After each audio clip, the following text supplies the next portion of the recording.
Ya pasó la fase de grupos en Copa Libertadores y también en Copa Sudamericana y en momento de poder hacer balances de los chilenos en ambas competiciones. No lo voy a hacer solo, lo voy a hacer con mis amigos de Liga Sports que me estuvieron acompañando durante este primer semestre para presentar contenido de la Copa Libertadores y junto con ellos también proyectaremos lo que viene para el segundo semestre con O'Higgins en la Sudamericana y con lo que más nos importa, Coquimbo Católica en la Copa Libertadores. Vamos para allá.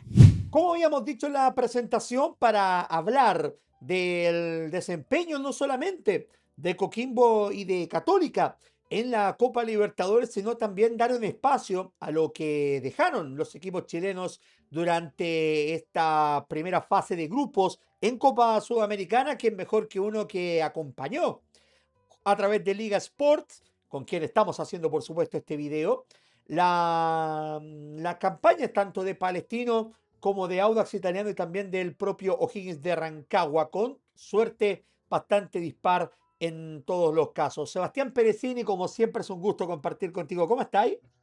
¿Cómo estás, hermano? ¿Qué tal? Gusto de saludarte. Como siempre, un gusto estar hablando de Copa Libertadores en una semana que estamos en pausa por el Mundial y en un mes en realidad que vamos a estar en un párate por la misma competencia, ya analizando, mira, ¿quién lo diría? El término de la fase grupal, cuando yo me acuerdo que ayer hacíamos conexión aquel entonces, 19 de marzo, desde Asunción Luque comentando lo que era el sorteo y veíamos quizás tan lejos lo que significaba un Boca Universidad Católica, un Coquimbo Unido con Nacional, un Audax Olimpia, y no sabíamos todo lo que traía esta Copa Libertadores, tampoco la Copa Sudamericana, y mira qué sorpresas que nos trajo con los dos equipos chilenos ganando su grupo y con un equipo como Higgins clasificándose en el último partido, dando ahí el batacazo en Bogotá a Millonarios.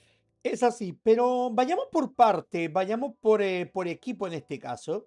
Quiero hablar primero, conocer tu impresión de Palestino, que esto sin tratar de faltar el respeto a ningún hincha ni nada por el estilo, pero que lamentablemente Palestino fue el peor equipo durante la fase de grupo de Copa Sudamericana, solamente 3 puntos en todo el certamen. De hecho, el único partido en donde anotó gol fue en el último, frente a Deportivo Riestra, pero me parecía, Seba, no sé si la impresión es la misma, que en el papel parecía que Palestino podía dar más, que podía superar, por ejemplo, la tabla en Riestra y que podía competir en la clasificación con Torque. Y resulta que Torque terminó primero de grupo y mandó a Gremio a jugar a los playoffs. Sí, un grupo que nosotros estábamos acostumbrados a que Palestino era un poquito la llave de seguridad de la participación de los equipos chilenos en copas internacionales, porque si bien eh, no andaba muy bien en Copa Libertadores y no había clasificado, pero en Copa Sudamericana Palestino siempre es un equipo que por lo menos se mete al repechaje si es que no clasifica directo o hace buenas actuaciones en los grupos. Nos tiene acostumbrados a un muy buen pasar. Creo que lo de Palestino fue una decepción a partir de mi impresión, la falta de experiencia de la nona para poder dirigir un equipo de forma internacional y que eso le fue golpeando en el torneo y que de alguna u otra forma trasuntó en que Palestino en algún momento tuviese que privilegiar torneo por sobre copa. Eh, Le tocó un calendario distinto a lo que le tocó al resto, le tocó un calendario, como yo digo, a la inversa, donde yo siento que si bien anda parte muy bien con Riestra en el 1-1 allá en Argentina, yo pensando en que Riestra podía transformarse en un rival fuerte, considerando el ser un equipo argentino en torneo lo que pesan ante la Conmebol. Pero después aquí se pierde ante un Montevideo City que nos sorprendió a todos y que realmente está jugando como un equipo grande de Uruguay, de los pies justamente de uno que defendió acá colores como Colo Colo, como Salomón Rodríguez, que también ha sido una tremenda revelación y que, ojo, hoy día ha traído a Moza a decir que van a evaluar qué va a pasar con él respecto a su préstamo porque debería volver a Colo Colo. Entonces creo que Montevideo sí tiene ese sentido, y lo digo así porque Salomón Rodríguez hoy día se transforma para mí en la carta de ese Montevideo City, por algo es el goleador de la Copa Sudamericana, y un gremio que, como todo equipo brasileño, no le pone mucho énfasis a la Copa en su inicio, como que como que lo tienen por receta de cocina. El calendario siempre para los de gremio está tan bien hecho que de alguna u otra forma saben que los últimos siempre va a terminar definiendo el local y que saben que finalmente los últimos tres partidos, los últimos dos partidos, apretando, logran clasificar. Y Gremio fue uno de los tantos que hizo eso. Y claro, después el Riestra se le transformó en una piedra en el zapato para Palestino porque no robó puntos, le quitó puntos, ganó puntos y finalmente, bueno, Palestino tampoco hizo muy buena copa y terminó eliminado en el último lugar con 2 unidades nomás. Va a quedar, sí, para la anécdota. Los eh, tres el, penales. exacto, la actuación de Sebastián Pérez que ante Carlos Vinicius, que claro, para la estadística es un penal porque obviamente los dos anteriores no valieron, pero que se puede tomar como eso. Y otra cosa a destacar de Palestino es que pudieron por fin hacer de local en la cisterna, pero al contrario de lo que uno pensaba, la cisterna no terminó siendo un escenario tan como de generar presión para Palestino, como sí ocurrió, por ejemplo, en otros estadios donde jugó el año pasado, ni más ni menos que en Rancagua y en el Nacional.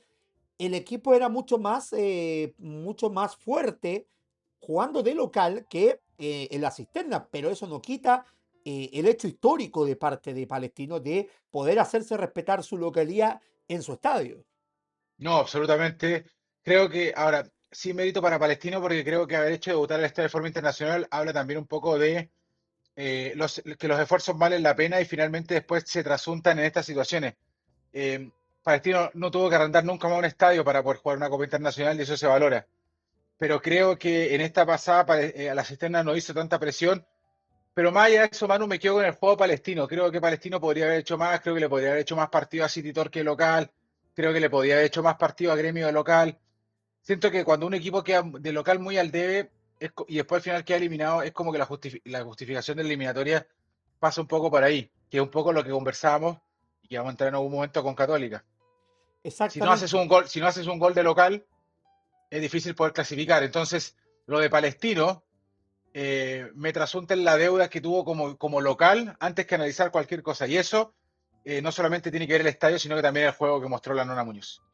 Es así. En el orden de puntuación, en este caso, el que viene es Audax Italiano, un equipo que al menos llegó a la última fecha a jugarse la clasificación en el Defensores del Chaco frente a Olimpia, que perdió una oportunidad de oro al caerme luego de que Vasco da Gama le diera vuelta el marcador acá en la Florida después de haber hecho un partidazo. Tú estuviste allá en Sao Januario el día en que el Audax hizo historia, que le ganó precisamente en una semana donde de hecho, si no me acuerdo, era la misma semana donde Audax le ganó a Vasco, Católica le había ganado A a Cruzeiro, Cruzeiro en Belo Horizonte y Coquimbo le había ganado a Universitario en Lima. O sea, Audax jugó el martes a las 9 sí, hora brasileña, 8 en Chile, ganó.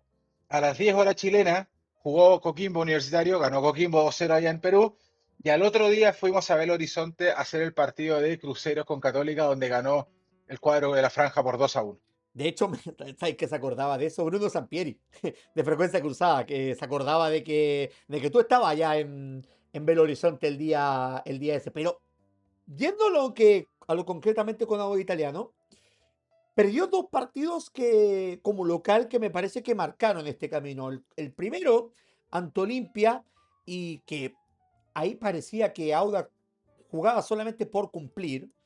Y después el partido frente a Vasco da Gama, perdón, en la Florida, que me parece que es el más increíble de todos, porque lo tenía prácticamente, no En digo el bolsillo. sellado, pero sí en el bolsillo. Y Vasco da Gama se lo dio vuelta con una facilidad que asustó. Bueno, finalmente Vasco termina yendo a las fases de playoff y es Olimpia el que finalmente elimina al Audax para meterse en los octavos de final de la Copa Sudamericana. Pero ambas dejó destellos de buen fútbol, o sea, le sacó un empate en la hora a Barracas Central, le ganó y le ganó a Vasco da Gama en Brasil, que me parece que fueron los resultados más resonantes que tuvo en esta pasada el equipo de Gustavo Lema, más no fue suficiente para llegar a la siguiente fase de la Copa. Audax es el equipo, Manu, que me deja la frase de le faltó la chaucha para el peso. Creo que cuando tuvo la oportunidad de cerrar, eh, tuvo miedo a la victoria, como alguien dijo por ahí un DT de la primera vez, la Nike Fobia. Eh, Porque con Barracas tuvo el penal allá y podría haberlo ganado 2-1. ¿Verdad? Eh, per- ¿Verdad? ¿Verdad que hubo un penal allá en Argentina? perdió el penal y termina empatando con Barracas, 2 puntos que lo hubiesen clasificado. Sí. Y después cuando tuvo la oportunidad, la segunda oportunidad de cerrar el grupo aquí frente a Vasco da Gama, precisamente se cae en el segundo tiempo, le viene ese pánico escénico y Vasco da Gama, con muy poco fútbol, con más ganas y con más jerarquía, se lo da vuelta. Y para mí, ese es el partido en que Audax termina perdiendo la clasificación. Cuando hablaban de ir a Olimpia a buscar la clasificación, era una patriotada, era una pachotada, donde además de intentar ganar, no solamente tenías que ganar, sino que tenías que esperar que hubiese una hecatombe donde Vasco da Gama no derrotara a Barraca Central que venía eliminado, expulsados, Y cosa que y no donde si, pasó, por supuesto. y donde si pasaba eso iba a haber una tremenda polémica porque como el equipo del Chiquitapia en el último minuto eliminado a un equipo brasileño. Yo después del 9-0 de Brasil en el preolímpico donde Chile clasificó con el gol de Navia, nunca más vi algo tan raro. Y creo que nunca más en la vida lo vamos a ver. Y creo que si pasaba algo como lo que tenía que ganar Barraca, era decir que era algo comparable con ese 9-0 que le metió Brasil en ese momento a Colombia, si no me equivoco, y el 1-0 de Chile que lo clasificó al Mundial de Sydney. Claro, a ver, eso fue lo olímpico en realidad, Los pero preolímpicos, claro, exacto. pero a ver, Barraca Central es un caso particular porque en Argentina era el equipo que menos tarjetas tenía y a nivel Conmebol se transformó en el equipo que más expulsados de amarillas y faltas cometió en toda la Copa. O sea, no Barra- Bar- solamente, perdón, no solamente en Copa Sudamericana, sino que sumando Sudamericana y Libertadores, el más chanchero de todos, como decimos acá en Chile, fue Barraca Central. bueno, así son los equipos de Insúa cuando juegan torneos internacionales. Eh, es más, el año pasado, cuando Barracas quedó eliminado a manos de River en el torneo, Barracas también venía siendo el equipo con mejor fair play en la fase regular del torneo argentino y en su eliminatoria después en la llave de octavos, cuando le tocó con River, solamente en el partido de River sacó 7 amarillas y una expulsión. Entonces, ahí tú te das cuenta que cuando se juegan equipos el muere terminan finalmente descontrolándose, lo que habla también un poco del momento del equipo y del estatus que tiene, que tiene el equipo. En ese sentido, para mí, Riestra con Palestino y Barracas o sea, Riestra con Palestino también y Barracas con Audax demostraron que son equipos de segunda categoría en el fútbol argentino que solamente vienen a sumar un número más para completar los 30. Claro, pero volviendo a lo del Audax, a ver, yo te diría que al principio de todo, cuando ya se veía el tema de la clasificación, me parecía que el Audax podía ser el menos competitivo de los tres chilenos. Le Y costó mucho ganarle a Cobresal, de hecho, en ese partido en en Calama, Calama, claro, y pasó, el día, ¿te acuerdas que se y jugó? pasó rajuñando. Y fue el día que se jugó. La gente parece que se lo olvida, pero ese partido iba a empezar a las 9 de la noche. Y Terminó, empezamos a las 11:30 de la noche. imagínate. O sea, Terminamos a las 2 de la mañana. no, y con el frío que hace en Calama, No, todavía me recuerdo que llegué a las 6 a las 6 de la mañana en Antofagasta, bajando de Calama. Llegué a ducharme y me fui a trabajar. no, me imagino, o sea, imagínate la gente, o sea, yo creo que mucha gente no vio ese partido por el tema de por el tema de la suspensión, el tema del corte eléctrico, pero yo me quedé con la sensación de que, ay, el partido con Vasco en la Florida, al final termina siendo lo que para los brasileños es un tropezón nomás, que fue que fue un golpe de suerte, y me parece que no, porque había que hacer mérito para ganarle para darle vuelta el partido a Vasco, pero después lo que pasó acá en Santiago, precisamente con Vasco, es el llamado del este y me dice, me parece que no va tanto por ahí, por más de que Todo lo que ganó con Vasco haciendo el partido allá, lo termina perdiendo en un tiempo acá. Claro, Insisto, Audax tenía un sorteo complicado en cuanto a nombres. A ver, Olimpia venía de cambiar técnico, donde había asumido Pablo Vitamina Sánchez con un pasado del equipo paraguayo complicado, con técnicos que no habían encontrado el rumbo. Habían pasado muchos jugadores, de hecho había pasado Benedetto y un sinfín más donde no habían dado. Y Olimpia se empieza a encontrar con un buen momento y la obligatoriedad de en Copa Sudamericana dar el golpe, entendiendo que es el club del presidente de la Conmebol. claro, Y ante eso se toma ese favoritismo como tal el club paraguayo y asumiendo y a la vez con la desgracia del conjunto del Cerro Porteño. Recordemos que el día del sorteo, Cerro Porteño destituyó al técnico y es ahí recién verdad, llegó Ariel Holland. Entonces, verdad. Olimpia venía con esa envión de que el archirrival estaba en el suelo y que era el momento de que ellos volvieran después de 2, 3 años donde el Cerro Porteño se había cansado de pasarles por encima. Entonces, Audax se encontró con ese momento de Olimpia en el primer partido. Un Olimpia que venía con ganas y un Pablo Vitamina Sánchez que el fútbol chileno se lo conoce al revés y al derecho y le ganó 2-0 acá. Y ya con eso complicó a Audax. ¿Por qué? Porque la Conmebol en este año hizo algo que a mí me gusta, porque siento que llama a buscar más goles, a buscar la Exacto. emoción y a no quedarse, que es medir el enfrentamiento directo. Y eso creo que fue muy bueno porque al Audax inmediatamente perder 2-0 con Olimpia le significaba pensar que en el último partido tenía que ir a ganarle por 2-0 más, que fue un poco lo que pensamos con Tolima, ¿te acuerdas de Coquimbo que vamos a pasar en su momento? Sí, Del señor. 3-0 al revés. Entonces creo que eso a Lema le quedó grande. Y yo siento que a Audax a Lema le queda grande. Porque si tú te fijas hoy día, lo que pasó con Audax en Copa, viene pasando lo mismo en el torneo y hoy día el Audax está a muy poquitos puntos del descenso. Sí. Y creo que en ese sentido Audax en algún momento iba a tener que botar la Copa porque tiene que priorizar el torneo.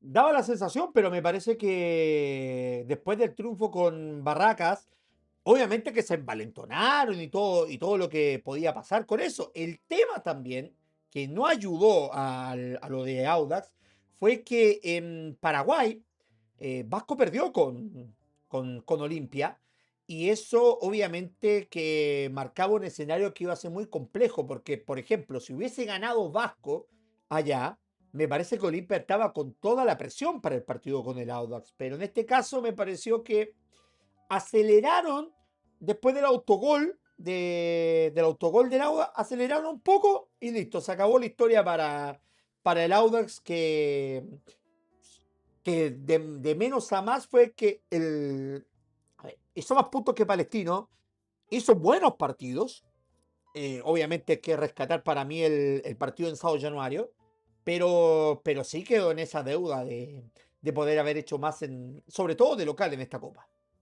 Sí, estoy muy de acuerdo contigo en ese sentido y creo que el Audax termina finalmente peleando hasta el final, pero insisto, fue el equipo que para mí, si alguien me dice una frase para la participación del Audax en Copa Sudamericana, el equipo que le faltó la chaucha para el peso. Y el tercer equipo en discordia de los chilenos en Copa Sudamericana, que fue el mejor, en eso no cabe duda, es los O'Higgins de Rancagua, que obviamente queda la sensación de que si se lo hubiese ganado el partido a Sao Paulo en Rancagua, seguramente estaríamos hablando de un O'Higgins directamente clasificado en los octavos de final, pero más allá de eso cumplió con lo que tenía que cumplir este equipo de O'Higgins. Ganó todo de local, no solamente en esta fase, sino que lo hizo también en fase previa de Copa Libertadores, que le había ganado al Bahía y al Tolima de local. En este caso le ganó a Millonarios de local, ganó su segundo partido también de local y ganó y empató sin goles con Sao Paulo.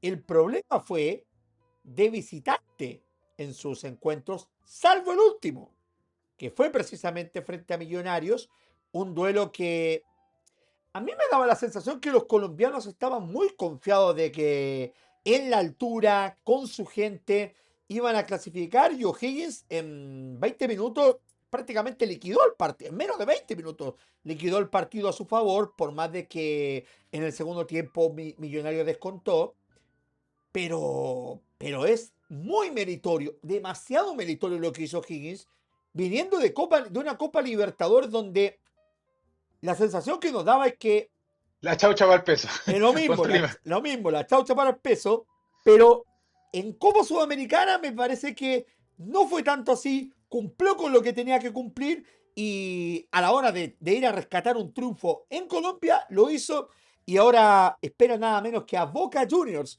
en los 16avos de final de la Sudamericana. Sí, para mí un O'Higgins que partió muy bien, hizo bien la tarea de lo que hablábamos recién, de localía. Creo que Sao Paulo es un rival muy complicado siempre donde vaya como equipo brasileño. Millonarios no le pudo ganar a Sao Paulo de local. Sao Paulo no pudo vencer de visitante al conjunto millonario, por eso yo creo que Millonarios estaba tan confiado en que podía darle la vuelta a la llave a O'Higgins allá porque no habían podido ganarle. Y para qué hablar de Boston River, que Boston River vino a puro participar a la Copa y que se jugó el partido de su vida contra O'Higgins allá en Uruguay por un tema de revanchas y por un tema que O'Higgins lo había canchereado acá en casa. Porque si no lo cancherea acá en casa, Boston River le hubiese jugado la mitad de lo que hubiese jugado. Para Boston River había que ganar ese partido como de lugar. Los habían cancherado en Chile y en Uruguay se tenían que hacer respetar. Y eso O'Higgins lo pagó caro. Ahí le faltó inteligencia emocional al equipo Sí, de Bobaglio, porque sabían que canchereándolo acá les faltaba el partido allá. Y casi terminan mal. Es más, hoy tienen que jugar con Boca Juniors, quizás por culpa de eso, porque si hubiesen ganado a Boston River, ganaban el grupo es verdad. y pasaban directo. Y no tenía que necesitar, por ejemplo, de que Sao Paulo en la última fecha hiciera lo que hizo, el deber que hizo con Boston River. Ojo, Sao Paulo terminó invicto. Ese es un, no es poca cosa. Sao Paulo, o sea, hablamos de O'Higgins, sí, pero Sao Paulo con equipo casi titular en todos sus partidos de Copa, porque a diferencia de otros clubes brasileños, Sao Paulo dio prioridad a la Copa Sudamericana y se notó en el grupo donde solamente, si no me equivoco, creo Y que ojo, perdió un con un punto. cambio técnico incluido. Claro, porque se fue Roger Machado, Y ingresa volvió, y volvió Dorival. Claro, exacto, 3 triunfos, 3 empates fue lo que hizo el cuadro te de Sao empató Paulo en esta afuera y Copa. te ganó, te empató afuera y te ganó el local. Tal cual. La receta de cocina. Es- Entonces creo que ahí O'Higgins llevó o tiró un poco por la borda esto y llevó muy al límite una situación que podría haber terminado mal de no clasificar allá en Colombia frente a Millonarios. Para mí, el cuadro Bobaglio dentro de los más fuertes, incluso más fuerte que el Audax y que Palestino, eh, creo que ahora tiene una prueba de verdad frente a un Boca que viene muy disminuido. Vamos a ver cómo va a aparecer este Boca post-mundial con un técnico nuevo. Claudio Vela va a dejar de ser técnico después de la Copa del Mundo. y debiera, o sea, Vamos a, después de todo lo que pasó. pero también vamos a ver si Boca no incluye la llegada de Paulo Dybala, También. que se habla muy fuerte en Argentina, y lo que signifique para Boca tomarse la responsabilidad de tener que ir a ganar sí o sí la Sudamericana, considerando que la gestión o el éxito de la gestión de Juan Román Riquelme significa solamente terminar ganando la Copa. Creo que O'Higgins va a tener un rival duro, creo que los partidos hay que jugarlos. Boca hoy día no es el gran equipo Para que en algún nada. momento fue. No te voy a decir que es ganable en Rancagua o en Santiago donde juegue O'Higgins, pero sí puede competir. Y creo que Bobaglio acá, Manu, me voy a colgar del año pasado, de una campaña que yo la seguí, porque Bobaglio queda eliminado conmigo arriba en Bolívar. ¿Te acuerdas cuando yo le pregunto Sí, señor. si no se jugó el partido y si lo planteó malo, definitivamente fue no jugar? Y me dice, no, nosotros estamos compitiendo y se enojó. Bobaglio tiene la oportunidad ahora con O'Higgins en estos repechajes, al igual que con Palestino el año pasado, de competir de verdad y de asegurar la llave de local si no se gana metiendo hasta el final.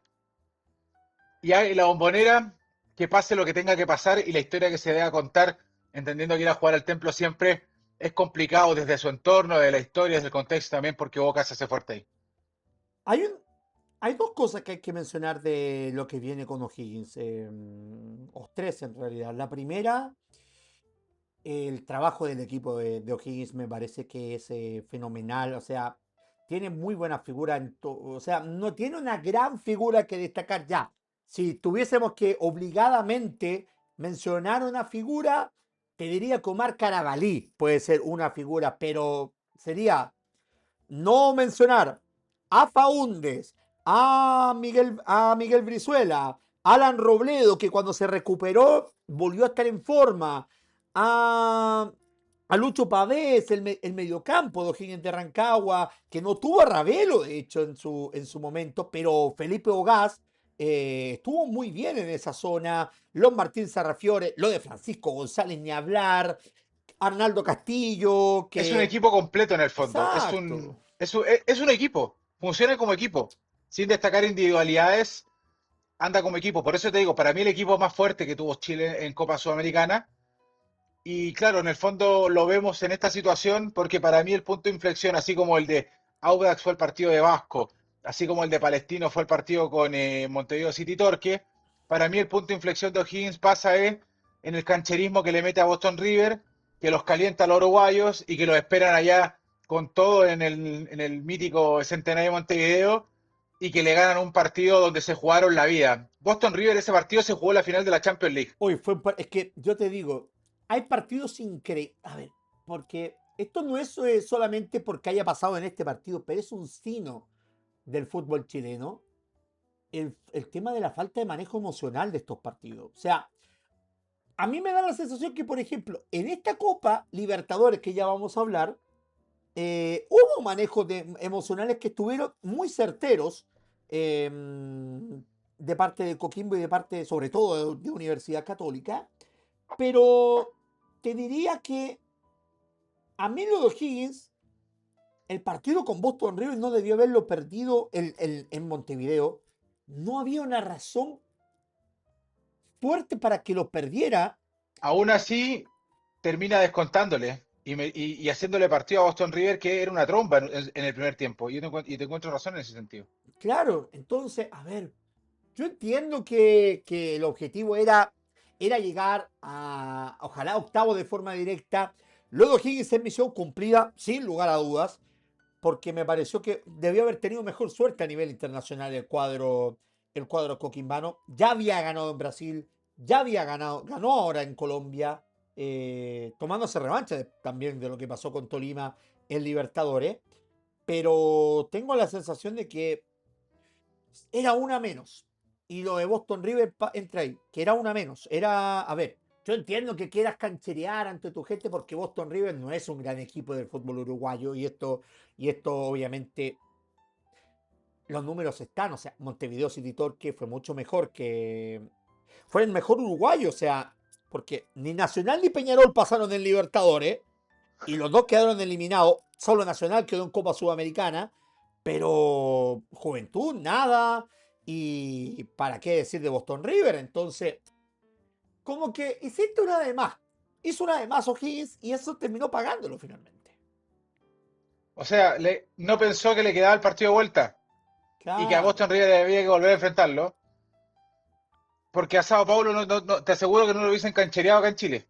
No, no, no, no. Pero de hecho no fue así tampoco. No fue así en la competencia. No fue Y así. no fue así. Entonces, claro, después O'Higgins tiene que redoblar esfuerzos y el triunfo ante Millonarios te demuestra de lo que estaba hecho este equipo. Que este equipo podría haber asegurado la clasificación antes, de haber quizás canchereado allá en Millonarios poniendo un equipo absolutamente reserva y habiendo ganado el grupo igual. Para mí esa era la mejor forma de decir, yo acá, mijito, lo gané de principio a fin. Pero canchereaste un partido antes, hiciste una de más, te encontraste con Boston River que te bailó, que te lo ganó bien, donde te dejó complicado y donde te servía un solo resultado, que era ganar a Millonarios, y que menos mal que Sao Paulo hizo la pega, porque si Sao Paulo hubiese ido con suplente y no suma en ese partido, no estaríamos hablando de una clasificación de O'Higgins a Rancagua. Tal cual. Para aprender, para, para analizar y por supuesto para no hacerlo ahora con Boca Juniors que después la vuelta te queda ahí en la bombonera. Exacto. A ver, la buena noticia para O'Higgins es que la ida va a ser en En la, bombonera. en la Bombonera, claro, y la vuelta va a ser, y aquí viene lo malo, porque no va a poder ser en Rancagua, y obviamente uno entiende que O'Higgins es una situación que va más allá de lo que ellos quieren, pero entienden también, no son, a ver, los nuevos propietarios no son novatos en esto, saben que Boca va a traer mucha gente acá a Chile no solamente los propios, sino que también los que se suman de acá de Chile.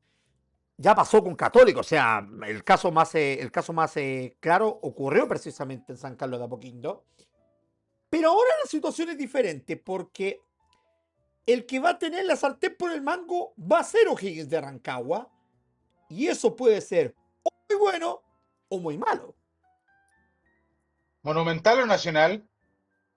Yo creo que Nacional, a ver, el Monumental me pasa que hace muchos años y esto para que la gente lo entienda, hace muchos años que Colo Colo tiene el valor de precio del arriendo a un precio estratosférico. Estamos hablando de $150.000 por partido. O sea, eso es impagable hoy. Comparado con el Santa Laura, que son 30 millones de pesos el evento. Claro, y el Nacional, que es un poco más elevado a la vara, estamos hablando de $60.000 casi, pero weón, ese estadio, el Nacional me parece que puede no solamente albergar a la gente de Rancagua, a los hinchas de O'Higgins que van a ir al estadio, sino también a la gente del fútbol, que bueno, pasó con Palestino el año pasado, que hubo mucha gente del fútbol que iba a los partidos de Palestino en Sí. Copa Sudamericana, que iba a ver fútbol internacional, y eso, digamos las cosas como son, es un privilegio que nos podemos dar, porque el fútbol del fin de semana no va a público visitante, si no estás en el registro de hinchas de tu equipo no puedes entrar, es muy complejo todo, pero a nivel internacional no tanto, entonces me parece que por ahí gana más mérito el Nacional, aunque a mí me gustaría un estadio mucho más, no digo chico, pero sí un estadio que tenga la capacidad de poder, de que sienta la presión el rival en este caso, Por porque eso te preguntaba, O'Higgins tiene gente, sí, pero tiene gente para llenar un teniente, en el fondo, que son 12.000 personas, sí, entendiendo que el Nacional lo llenas con 45.000. Entonces, si tienes 12.000 y sumamos unas 5.000, 10.000 personas del fútbol, vamos a tener 22.000. y dos No le vamos mil a entregar, no le vamos a no le vamos a entregar 20.000 a Boca para que Boca termine siendo local, ni 15.000 tampoco para que se sientan más que O'Higgins. Le vamos a entregar ya 5.000. Va a tener 27.000 un estadio 46.000 donde queda mucho espacio abierto y ahí es cuando yo digo que a veces es lo que pasaba con Palestino cuando jugaba en el Nacional, que al final se jugaba con un estadio que se sentía medio vacío y no se sentía la presión de jugar en un estadio con público. Y ahí es ahí un poco la sensación de lo que pueda pasar. Pero bueno, va a pasar con todo. La Católica va a tener el mismo show. exacto. Pero ya proyectando lo que va a ser los cuartos de final de esta, o perdón, los 16avos de final de esta Copa Sudamericana, ¿podemos creer que O'Higgins puede hacerlo? ¿Podemos Sí, creer que O'Higgins puede? Porque, a ver, hay una cosa cierta en todo esto. Van a haber 2 meses de pausa a nivel internacional, donde, a diferencia de Boca, O'Higgins va a tener, si no me equivoco, un par de semanas de pausa nomás, que es entre el fin de la primera rueda del torneo chileno y el comienzo de Copa Chile. Pero Boca ya paró una semana y le queda todo junio y le queda la mitad de julio. Entonces, porque quedó eliminado la Copa Argentina, entonces tampoco tiene participación ahí. exacto, entonces es, es muy fácil y es muy positivo apostar por O'Higgins, porque O'Higgins va a tener ritmo de competencia, algo que si hablábamos de esto el año pasado, era una locura, pero hoy es el equipo que más jugó partidos en este semestre, entre fases previas de Copa Libertadores, que fueron 4 partidos, los 6 partidos de Sudamericana, que jugó en fase de grupo, a eso súmale los 5 partidos que ya lleva de la Copa de la Liga, a eso súmale que ya van a ser 14 partidos del torneo nacional y le queda uno en cada copa, entonces ya todo lo que se viene va a ser ganancia para Y le, O'Higgins de y le queda Rancagua. y le queda Copa Chile, que no ha jugado por ser equipo de primera. Y son 6 partidos más. Exacto. Entonces, ahí me parece que puede estar el Yo factor. siento que O'Higgins puede, pero acá, insisto, vuelvo a poner la pelota en las manos de Lucas Bobaglio, donde yo lo vi que el año pasado se equivocó con Bolívar y se equivocó feo allá y Bolívar también vino acá y lo volvió a golear 4-0 con Palestino y que ahora tiene la oportunidad con O'Higgins. no repetir ese error que permita ser competitivo en la Bombonera y volver acá a jugar ese partido. Y si no se clasifica, que nosotros destaquemos que O'Higgins no clasificó, pero lo perdió luchando, que lo perdió metido hasta el final, que buscó hasta el último minuto. Pero no nos comamos un 4-0 allá ni un 4-0 acá como pasó el año pasado con Bolívar. Un dato más para cerrar este bloque de Copa Sudamericana. Ojo con lo que pasa con los equipos que vienen de las fases nacionales de Copa Sudamericana.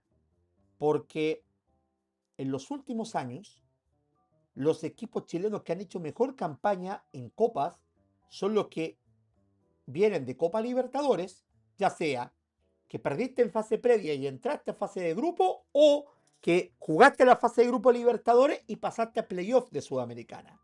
Pero hace rato que un equipo que clasificó directamente a Sudamericana no tiene una buena campaña. Ojo con eso también.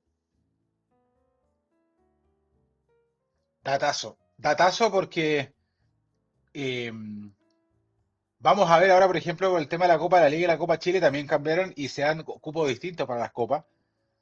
Y eso obviamente puede hacer que sea más random la clasificación. ¿En qué sentido? Que puede clasificar cualquiera. Eh, lo más probable, y así lo hablamos todos, es que todos pensamos que Coquimbo podría ser el gran ganador de la Copa de la Liga este año. Pero en el subcampeón hay varias figuras. Y tú sabes que el perdedor de la Copa, debe ser el perdedor de la final de la Copa de la Liga, tiene medio cupo Claro, y ya tenés que disputarlo al final. Entonces ahí puedes tener un equipo más random. Yo creo que la Copa Sudamericana, los equipos en las fases nacionales son equipos que quedan y les alcanzó para agarrar eso, pero donde su objetivo máximo es el torneo, no es la Copa. A diferencia de un equipo que clasificó a Libertadores y que tiene la Copa finalmente como una segunda opción después de que va eliminado, o que cae después del tercer lugar en una fase de grupo, que ellos sienten que tienen que recuperar esa inversión que hicieron de un equipo que priorizó la Copa Libertadores. Ahí yo creo que está un poco la diferencia. El equipo de fase nacional es un equipo que agradece la clasificación del torneo internacional, que va a competir, pero su prioridad es el torneo nacional. exacto. Porque, a El ver, equipo de Copa... Dale. sí, perdón, porque estoy mirando a la fecha de esta grabación la tabla del torneo chileno. Y sin contar que los dos primeros de la tabla pasan, que en estos momentos al día de la fecha son Colo Colo y Coquimbo Unido, sin contar el ganador el ganador de Copa de la Liga y el ganador de la definición de liguilla por Copa Chile. Hoy en día Sudamericana, Huachipato, Limache, Ñublense y Católica. O sea, para que vayamos un poco matizando lo que se puede venir para el segundo semestre, en donde esos cuatro cupos para Sudamericana van a ser la lucha, porque ya prácticamente está definido el tema de Copa de la Liga. Ñublense seguramente va a estar peleando ahí en esa instancia, lo mismo que O'Higgins, que hoy O'Higgins de hecho no está entre los equipos que hoy tiene Copa Internacional. O sea, Es que que eso va es lo otro. Ahí tú te das cuenta de lo que viene pasando hace muchos años y que en algún momento, ojo, nosotros decíamos, y yo me hago responsable, porque lo presumía. Decía, Coquimbo pasó a Copa Libertadores, va a jugar Copa y va a estar peleando el descenso este año. Bueno, me tapó la boca porque ya está peleando arriba, y está jugando Copa. Lo que uno felicita y uno agradece porque veníamos hace mucho tiempo, y ojalá no pase para que no, para que digamos que se cortó por fin, que un equipo que jugaba Copa terminaba finalmente perdiendo la categoría. Bueno, no han perdido la categoría, no están últimos, pero si tú miras abajo, está Audax, está Palestino, O'Higgins que no está en la medianía. Entonces, son al final del día y tú te das cuenta cómo golpea la participación internacional. Y justamente Audax y Palestino, los que venían de fases nacionales. exacto. Entonces, ahí es cuando tú al final dices, el que anda bien en la Copa Sudamericana, al final del día es el que vino de Copa Libertadores porque viene reforzado y viene con la mentalidad puesta en esa. Y en el fondo, si no ganaste Copa, en la Copa Sudamericana vas a intentar darlo todo porque la idea es no quedarte en el camino. No olviden suscribirse al canal del Señor Libertadores. Tenemos todas las semanas videos nuevos en estreno, tanto en formato short como también en formato largo. Todos los jueves, ustedes ya lo saben, a las 10 o a las 11 de la noche está el show del Señor Libertadores, donde vamos a empezar a proyectar lo que se va a venir con los octavos de final de la Copa Libertadores y también hacer algunos juegos junto con ustedes para que desde ya se suscriban y denle like a los videos. Es muy importante que le den like a los videos para que podamos tener mejor feedback y el algoritmo de YouTube nos dé un empujón más para que ustedes y nosotros sigamos viviendo como corresponde la gloria de América. Seguimos. Y ya pasamos de la Copa Sudamericana a, obviamente, lo que nos compete en este canal, que es lo que dejó la Copa Libertadores de América, donde por primera vez desde 2012, con Universidad de Chile y Unión Española, que avanzaron los dos como líderes de grupo a los octavos de final, se repite esta experiencia ahora con Coquimbo Unido, que termina siendo el último mejor primero de la tabla de los mejores Es primeros. por no decir el peor primero. Claro, por no decir el peor primero, pero a esta altura yo creo que da exactamente lo mismo. Y Universidad, Antes no, hoy claro, sí, con el antiguo formato de la Copa Libertadores le hubiese tocado que es el el mejor mejor segundo. segundo, que si no me equivoco, con el formato antiguo era Rosario Central Exacto. a quien le hubiese tocado. O sea, imagínense de lo que estamos hablando en este caso. Y lo de Católica, que es también meritorio por lo que hizo en su campaña. Vamos primero con lo de Coquimbo. Estaba todos los prejuicios por delante de Coquimbo Unido, de ser un equipo que venía de ser campeón, de ser un equipo que había desarmado su plantel, que se fue su técnico, se fueron tres figuras claves en la columna vertebral, como eran Bruno Cabrera, Matías Palavecino, Cecilio Waterman. Se cambió de técnico por un Hernán Caputo que su última experiencia había sido perder la definición perder en la liguilla por el ascenso a primera división, no había tenido campañas deslumbrantes en primera, pero que llega esta copa en el único grupo donde no había argentinos ni brasileños, que quizás eso también en parte es positivo. Y si lo mirábamos por allá por abril, por marzo, decíamos, está Nacional, que debiese ser el favorito por ser cabeza de serie. Está Tolima, que viene al alza porque venía de dejar atrás dos fases previas, que le ganó primero a Táchira y después le ganó Higgins. Y venía Universitario, que es el último campeón del fútbol, el último bicampeón del fútbol peruano. Pero resulta que el llamado de alerta se nos da en el empate sobre la hora con Nacional, en un partido que parecía perdidísimo para el equipo de Caputo, lo logra empatar sobre la hora y es a partir de aquí donde empieza el camino de Coquimbo, porque si bien pierde de manera muy fea en Colombia ante Tolima, en la segunda ronda se hizo fuerte de local y más allá de que el partido, yo te voy a preguntar después porque por la sensación que tengo de ese partido con Nacional en Uruguay, pero yendo al balance general, lo de Coquimbo es muy meritorio en un grupo donde se vislumbraba en la previa que podía pelear el cupo a Copa Sudamericana incluso y termina siendo líder de su zona. Sí, es muy cierto lo que tú dices. Es más, se vislumbraba en el sorteo que Coquimbo era el equipo más débil y Coquimbo era el equipo a eliminarse. Así incluso los colegas peruanos lo decían y lo afirmaban, que Coquimbo era el rival débil y la gente nacional también decía lo mismo. Era Nacional, Universitario, por lo grande y por lo popular, Tolima la Sudamericana y Coquimbo eliminado. Así era el orden cuando se hizo el sorteo el 19 de marzo. Para mí lo de Coquimbo es, yo tengo que definir una palabra, es pertenencia. Esa ciudad es Coquimbo Unido.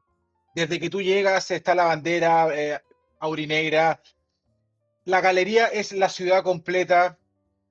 Y yo lo digo, y lo dije en la transmisión, el partido con Universitario lo termina dando vuelta a la galería. Se come a Vargas, al portero universitario, pero es que se lo comió. Vargas no jugó ni el 20% de lo que tapó en el primer tiempo cuando tenía su barra atrás. Y Coquimbo, obviamente. en el buen funcionamiento, porque hay que decir algo. Este es un equipo que si bien Caputo lo arma y todo, es un equipo que viene jugando y que viene con rodaje. Que ha tenido muy poquitas, pero que aquí han aportado todas las partes. Voy a partir por orden de autoridad.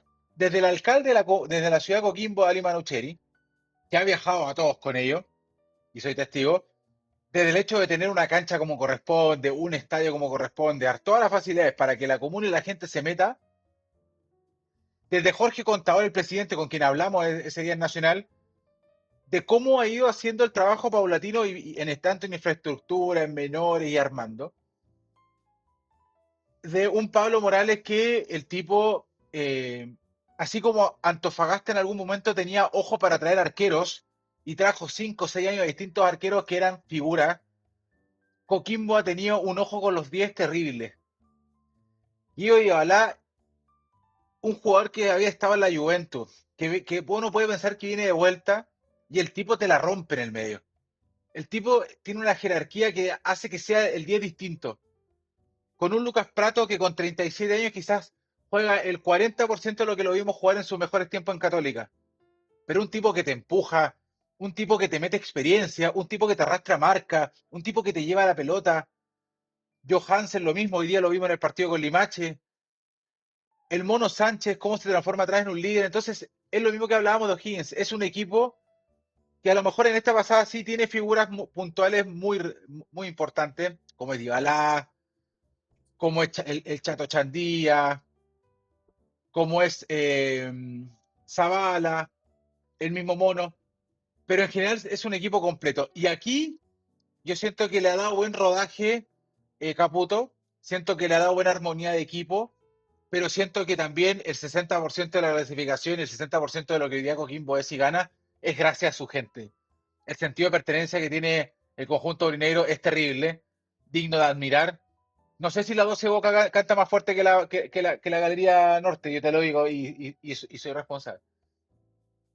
Eh, Creo que a Coquimbo está viviendo lo que merece, lo que debía pasar, más allá de que también tengo mi reparo con el partido con Nacional, porque más allá que Caputo dice que bueno con la clasificación y el análisis no importa tanto, siento que Coquimbo fue con la clasificación en el bolsillo a darse la vuelta, ojalá el 0-0, y que se encontró con el 1-0 Nacional, y como vio que Nacional se le metió atrás y no quería más, soltaron el partido. A Coquimbo le iban avisando, y más aún cuando se dio cuenta y le dijeron que Universidad y Tolima habían empatado, todos le reclamaron al árbitro que por qué 7 minutos Nacional y la gente de Coquimbo. ¿En serio? Eso El no, famoso pack. es que de hecho, eso no se vio en la pantalla, hay que decirle a la gente. Hay un reclamo. Yo estoy en la galería y cuando hacen 7 minutos, la gente de Coquimbo estaba tocando y la Nacional estaba parada en el área. Y un jugador de Coquimbo al árbitro le hacen, pero profe, o sea, ya esto está saldado. Nacional no quería más goles, no tenía más chance porque para poder cambiar su suerte tenía que meter 4 y no le iba a meter 4 en los 3 minutos de cuenta, era algo ilógico. Y Coquimbo no quería ir a buscar el empate porque ya había ganado el grupo. Es que se da, de hecho, para que la gente lo entienda, y está bueno la experiencia que tú cuentas de lo que se vivió allá en Montevideo, porque uno se queda con la imagen que te da solamente la transmisión televisiva y tú estuviste en primera persona. La sensación que daba es que Coquimbo recién en los últimos minutos soltó el partido, más que un rato más corto de lo que tú mencionas. Y obviamente que uno sentía que con la expulsión de Tomás Viera, que lesionó a Francisco Salina, de hecho lo sacó ahora de la selección chilena, uno pensaba que ahí Coquimbo, el vuelito que estaba agarrando, viendo que Nacional se retrocedía, podía aprovecharlo. Y que después del ingreso fallido del cambio en el segundo tiempo de García, que ingresa en Nacional, dura 3 minutos, tiene un saque, un tiro cruzado con la derecha, a los 46 del Uy, se minuto, lesiona, y a los 10, claro. y a los 10 minutos sale lesionado, cambio fallido. A Baba se le podía venir el partido encima. Era un cambio desperdiciado, un hombre expulsado, un Nacional que había metido un gol gracias a un tiro libre y no había más. Y ahí podría haber agarrado Coquimbo. Pero está bueno lo que tú mencionas como para entender un poco lo que se vive en un partido definitorio como ese, porque además súmale que el partido de Tolima con Universitario en Lima, si bien partió a la hora, el que se demoró más en partir fue el partido en Montevideo. Exacto. Entonces después, en el segundo tiempo sobre todo, había una diferencia de 5 minutos entre que empezaba el partido del segundo tiempo de Tolima con Universitario y todavía ni siquiera habían vuelto al campo de juego ni Nacional ni Coquimbo. Entonces, uno ya después, y esto uno lo puede reconocer ya con el diario del lunes, uno ya al final estaba viendo qué estaba pasando en la cancha de Universitario, porque aparte veías que Tolima no iba a salir al ataque, pero ni cagando, o sea, no iba a salir a buscar la contra, y Universitario, Parecía pacto. Yo me acordé del famoso pacto Perú-Colombia, pues sí, porque no sé, porque yo tenía el monitor en el otro lado viendo ese partido. A ver, era curioso porque nos asignaron, para que la gente cache, a ciertos medios de Coquimbo, los que cubren siempre, los principales, le asignaron casetas, habían dos casetas para ellos. en las alturas del Gran Parque Central, que es En, en muy el, en alto. el set, en el sexto piso de los palcos, en el último. Y a nosotros, a un medio de Coquimbo y Liga Sport, que era el único medio no coquimbano nacional que fue a cubrir, nos asignaron el Box uno o el Palco uno. Estábamos ahí. Y resulta que en el palco al lado estaba toda la delegación de Coquimbo Unido, que era un VIP para ellos. Estaba el Mono Sánchez, la gente. Y al otro lado estaba la gente invitada de la delegación de Coquimbo. Ya, El punto es que ellos tenían televisión grande para poder monitorear y nosotros también. Entonces yo le digo al colega, hagamos algo. Pongamos en la tele el partido Tolima Universitario y nosotros miremos al lado, porque así también teníamos al Mono Sánchez mirándonos todo el rato, y así nos mirábamos cruzados todo el rato con la gente de Coquimbo. qué buena. El punto era que nosotros decíamos, este partido yo no sé por qué hay acuerdo y acuerdo de qué, o porque veíamos que Tolima se saludaba a los universitarios y Universitario saludaba a Tolima. Pero no vimos nunca un partido, por ejemplo, como que Universitario jugó con Nacional, donde lo fue a buscar de principio a fin, donde le incendió Exacto. el rancho, donde se le metió atrás en el arco, ni vimos tampoco un Tolima cómo le jugó en la altura de Ibagué. Entonces mi conclusión era que, yo decía, y Manu lo dijo en un podcast, Tolima es peligroso local por las condiciones que ofrece el infierno de Ibagué. Si no está en Ibagué, Tolima no existe. Pero más me sorprendió de Universitario porque el partido para mí fue más malo que incluso que el que hizo con Coquimbo. Sí, Y ambos dos absolutamente. estaban jugando una clasificación. Entonces, claro, lo que tú dices, de 5 minutos, cuando el partido termina, le quedaba un minuto en la fase regular al partido de Coquimbo. Entonces, cuando el árbitro dice 7 de agregado, ya los dos equipos sabían el resultado, estaba lista, la suerte estaba hecha. Entonces, los dos equipos dijeron así como, hey, profe, ¿para qué? El gesto es claro, así, del de Uruguay y el de Chile, así como, ¿para qué más? Nacional no iba a ganar 4-0 y había asegurado su clasificación a la Sudamericana, que era lo que más le importaba, porque lo que la gente exigía. Y Coquimbo había ganado el grupo. Exacto. Y eso nos lleva a lo que es el balance de este Coquimbo. Un Coquimbo que no perdió de local, que sumó 7 puntos de 9 y que, a ver, yo me quedé en la reacción que hice en mi canal para el partido de Coquimbo con Tolima. Yo me quedé con la sensación de que Coquimbo podía haber hecho un gol más y sellaba y no tenía que depender siquiera del partido del partido en Montevideo. Pero bueno, se dio lo que pasó, se dio lo que pasó, se dio que al día siguiente Universitario se jugó el partido de la Copa de Frente Nacional, que después a la semana siguiente no le sirvió para nada. Ojo, Y 2-0 de Universidad en los últimos dos partidos. claro, pero uno más valioso que el otro porque uno lo dejaba vivo para la última fecha ante Tolima. Y aquí viene lo increíble, claro, porque uno decía, "Weón, Universitario es el equipo local, Universitario tiene que ir a hacer la tarea, porque Sí, Tolima hizo su tarea, o sea, hace Tolima, la, hace la mitad del partido que hiciste con Nacional de local.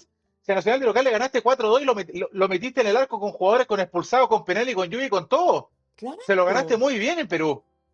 ¿Por qué no puedes jugar así con Tolima? Entonces, ¿de qué me estáis hablando, po? De visita sí la deuda de Coquimbo, salvo el partido con Universitario, que fue el que ganó de manera contundente. Se vio muy mal, de hecho los propios jugadores lo reconocieron que se vieron muy mal en Ibagué. Y bueno, las circunstancias que tú mencionas del partido con Nacional, pero que no empañan para nada el nivel que mostró este Coquimbo Unido, que pasó de ser como el equipo del cual todos se burlaban a ser el líder del grupo, y ahora va frente a un Platense que, a ver, uno nos dice que la llave, porque convengamos que de acá para adelante las llaves nunca son Son todos abordables. difíciles. No, no son abordables para nada, por más que tengas que sea tu primera Copa Libertadores o sea tu 36ª Copa Ya. Libertadores. Pero digamos algo, mano. Yo creo que va a estar de acuerdo. La suerte no siempre favorece. Y Sí, en este sorteo de Copa Libertadores, yo siento que la suerte ha favorecido al resto de los equipos que tengan una oportunidad. sí. Que Cerro Porteño le haya tocado a Palmeiras, yo creo que no es porque sí. Otra vez que en Brasil y en Paraguay fue tema. Que a Flamengo se tenga que matar con Cruzeiro, no es También. un tema menor. No es casualidad. No es casualidad. O sea, hay una posibilidad muy cierta de que Palmeiras pueda quedar eliminado porque Cerro este año le supo ganar y le supo hacer partido. Y Le le, ganó gan- el grupo. y le ganó en Brasil. Sí, exacto. Y le ganó el grupo. Y hay muchas chances de que Cruzeiro se prenda en esta copa y a Flamengo lo deje abajo considerando la irregularidad del conjunto carioca. Ya tendrías por lo menos de 3 brasileños más un paraguayo fuerte. A lo mejor van a pasar o 2 brasileños o uno y uno. Claro. Inmediatamente el cuadro baja. No son Y abordables. a, y a eso, Es, y a eso no es, súmale, pero para mí que no hayan brasileños te permite tener más competencia en la Copa. por ejemplo, que Mirasol se mata con Liga de Quito, que ya jugaron en su grupo, y que Fluminense se mata con Independiente Rivadavia, que también jugaron en su mismo grupo, y que Y donde precisa, Rivadavia le hizo el maracanazo allá 2-1. claro, y piensas tú que de ahí va a salir el que pasa a cuartos y se enfrente al ganador de Coquimbo con Platense, o sea, sí, a ver, porque los argentinos, obviamente porque no está Boca, ya la importancia que le van a dar a la Copa es menos, pero está, No hay, no hay ni un grande Argentina en o Copa. sea, está Estudiantes, está Central, está Platense y está Independiente Rivadavia. Los últimos 4 campeones del fútbol argentino. Los últimos 4. Entonces, de por sí, al no estar esos grandes que tú mencionas, la suerte pasa a cambiar. Ahora, pero Coquimbo no tiene que confiarse para nada en el tamaño del rival que es Platense. Platense vino de ganarle a Peñarol en Montevideo y a Corinthians en Sao Paulo. No es menor lo que hizo el cuadro de Sí. Bueno, Platense. yo siempre he dicho que los partidos de los equipos argentinos con los brasileños en Brasil son partidos como clásicos de analizar de forma aparte. Lo mismo para Independiente Rivadavia con Fluminense. Yo creo que Rivadavia pasa muy buen momento, ganó muy bien el grupo, pero ese partido con Fluminense es un cuento aparte, como el de San Lorenzo que se jugó en Santos, que lo gana, pero después queda eliminado con Recoleta y termina fuera, y termina quedando fuera.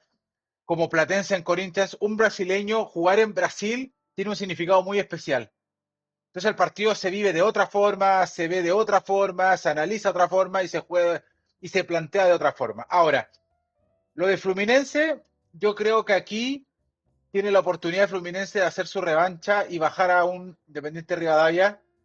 Estoy hablando pensando en el Real de Coquimbo. Sí, Considerando que Rivadavia, cuando tuvo que meter jerarquía en el torneo argentino después de haber liderado toda la fase regular, quedó eliminado.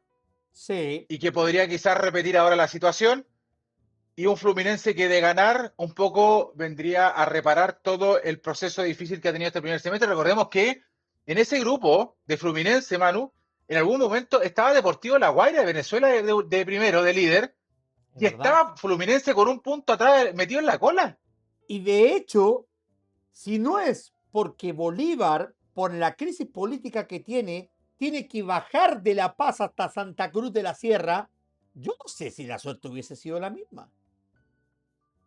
Exacto. Entonces siento que ahí, en ese sentido, Fluminense y Rivadavia es un duelo muy parejo y que sigue mostrándole que si Coquimbo logra avanzar, podría tener un rival de similar característica del octavo final. Bueno, y respecto de Platense, este equipo argentino que es el próximo rival de Coquimbo Unido, es un equipo que no es de los más grandes del fútbol argentino, que de hecho esta es su primera participación en Copa Libertadores, pero que ya pisó fuerte, como lo decíamos hace unos minutos atrás, ganando la Peñarol en Montevideo, que tenía una racha de 23 partidos sin perder, y le gana a Corinthians en Sao Paulo para poder meterse en la próxima instancia de la Copa Libertadores, si bien todo se terminó dilucidando en el partido en Brasil, porque de hecho se estaba jugando la clasificación ahí.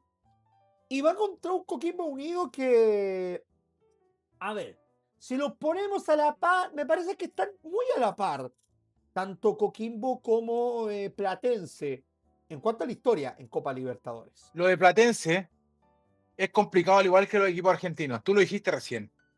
Boca Juniors tiene 2 meses de para. Y Platense, Rosario y los equipos argentinos también van a tener esos 2 meses de para. Entendiendo que no tienen un mercado tan fuerte. Y entendiendo que hoy día Platense se está jugando la permanencia en el fútbol argentino porque hizo una muy mala campaña en el primer semestre en el torneo. Y ahora empieza a ellos a afectarle en la tabla acumulada del año que define uno de los descendidos. Va a tener que ponerle prioridad al torneo. Sí o sí.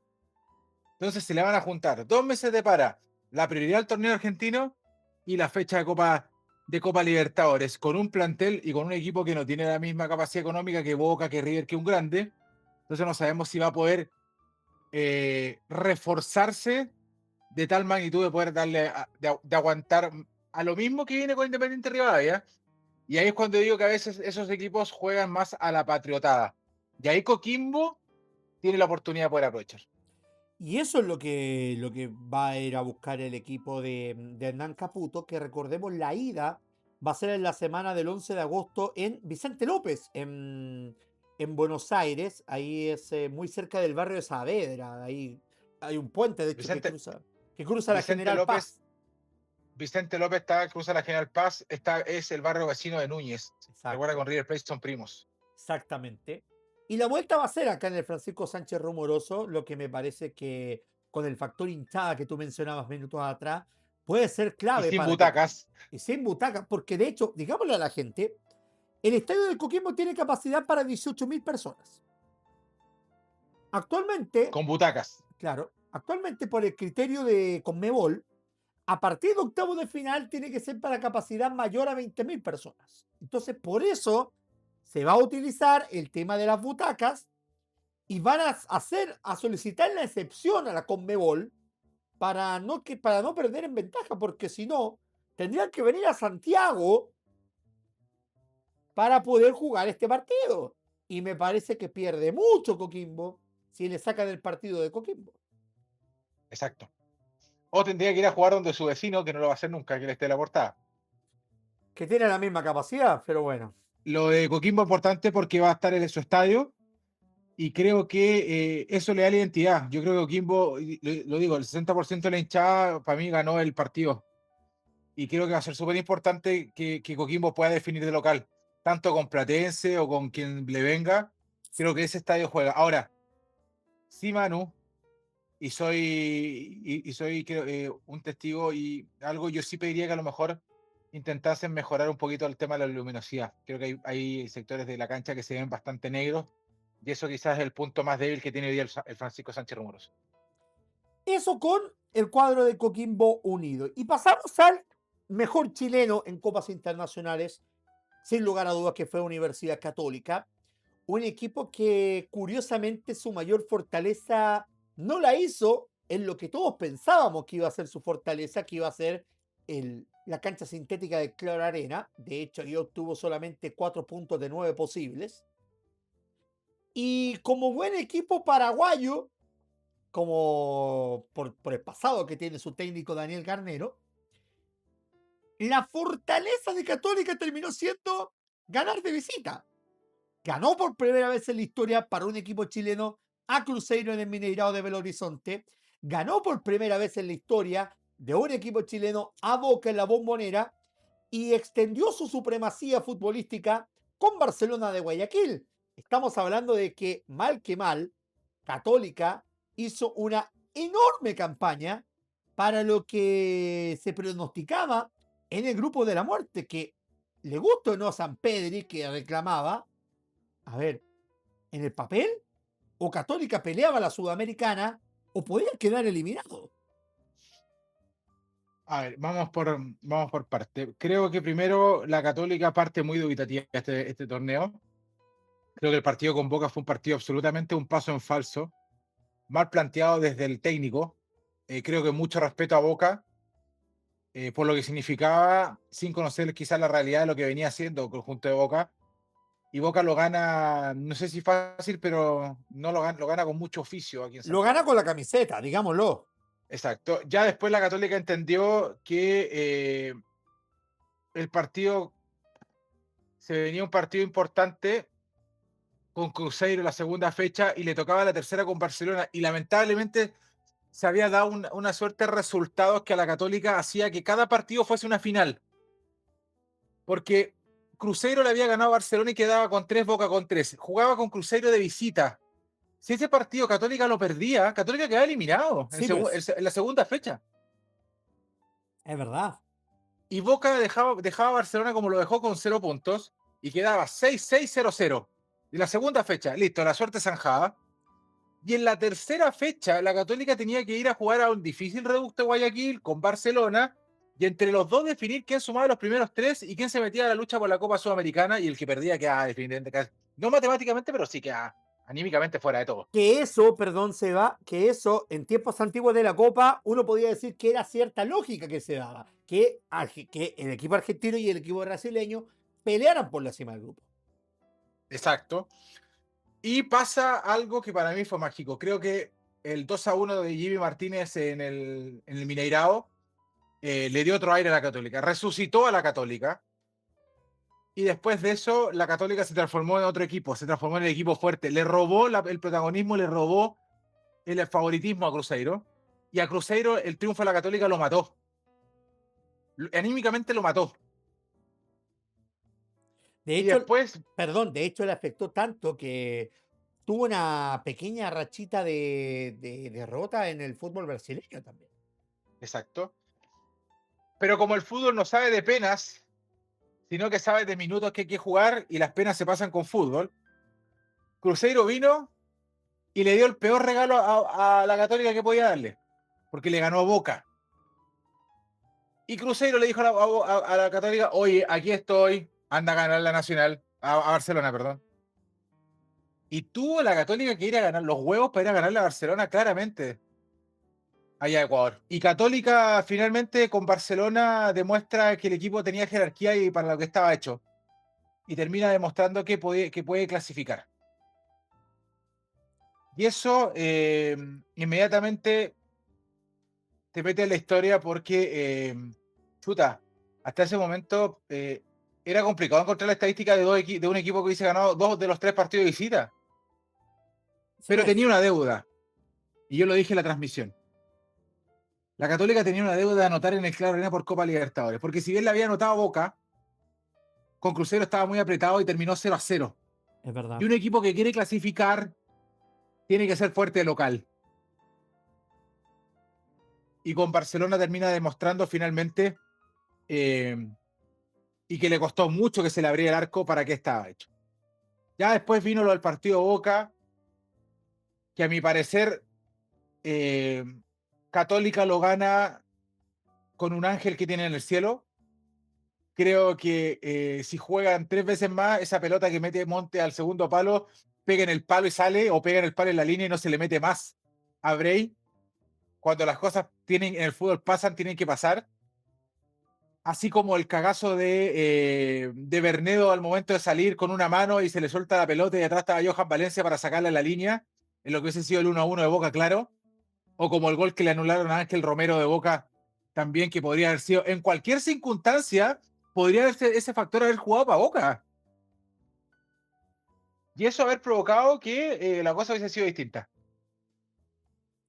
Tal cual. Y eso fue, a ver, yo no le diría suerte, sino que le diría mérito absoluto de Católica el ir a buscar los puntos de visitante que muchos rivales en Copa Libertadores no los buscan.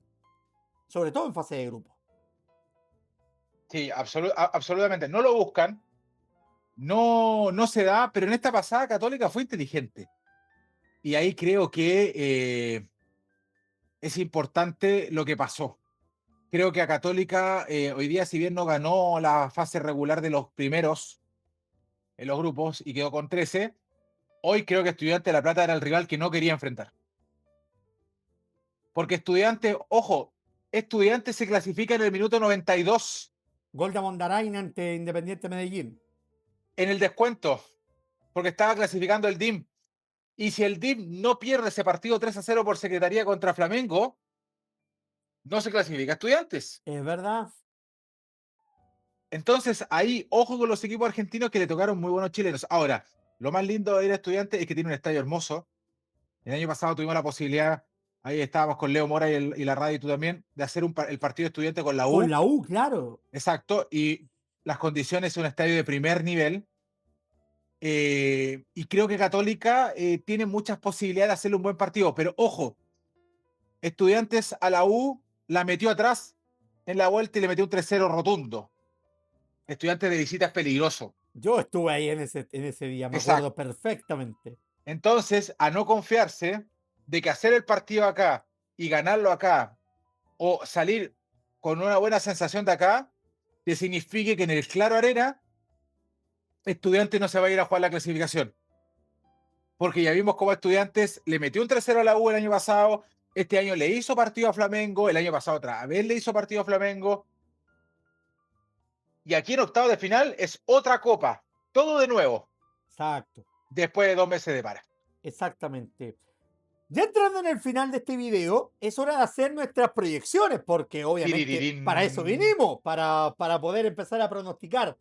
De los tres equipos chilenos que juegan, O'Higgins frente a Boca, curiosamente todos partidos contra argentinos, O'Higgins Qué, lin- Boca, qué- qué lindo, Coquimbo, qué lindo poder ir a Buenos Aires a hacer puro fútbol.